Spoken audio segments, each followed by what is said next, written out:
നോമ്പിന് ധാരാളം ഫളായിലുകളുണ്ട്, ശ്രേഷ്ഠതകളുണ്ട്.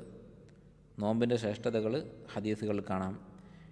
ബുഖാരി മുസ്ലിം ഉദ്ധരിച്ചൊരു ഹദീസ് കാണാം. അബൂ ഹുറൈറ റളിയല്ലാഹു അൻഹു പറയുന്നത്, കുല്ലു അമലി ഇബ്നി ആദമ ലഹു ഇല്ല സിയാം. ഒരു മനുഷ്യൻ്റെ പ്രവൃത്തികളെല്ലാം അവനുള്ളതാണ് നോമ്പൊഴികെ.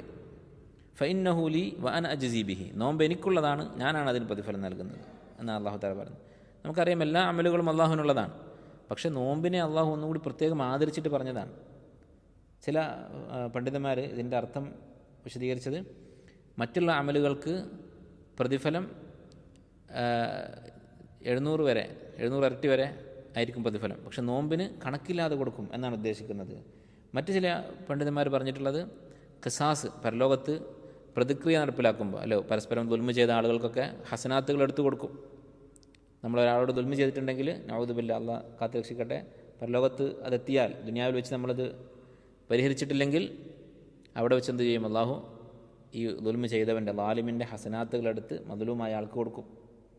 അതിൽ നോമ്പ് പെടുകയില്ല, അഥവാ നോമ്പിൻ്റെ പ്രതിഫലം കൊടുക്കുകയില്ല എന്നാണിത് ഈ ഹദീസിൻ്റെ ഉദ്ദേശം എന്ന് ചില പണ്ഡിതന്മാർ വിശദീകരിച്ചത് കാണാം.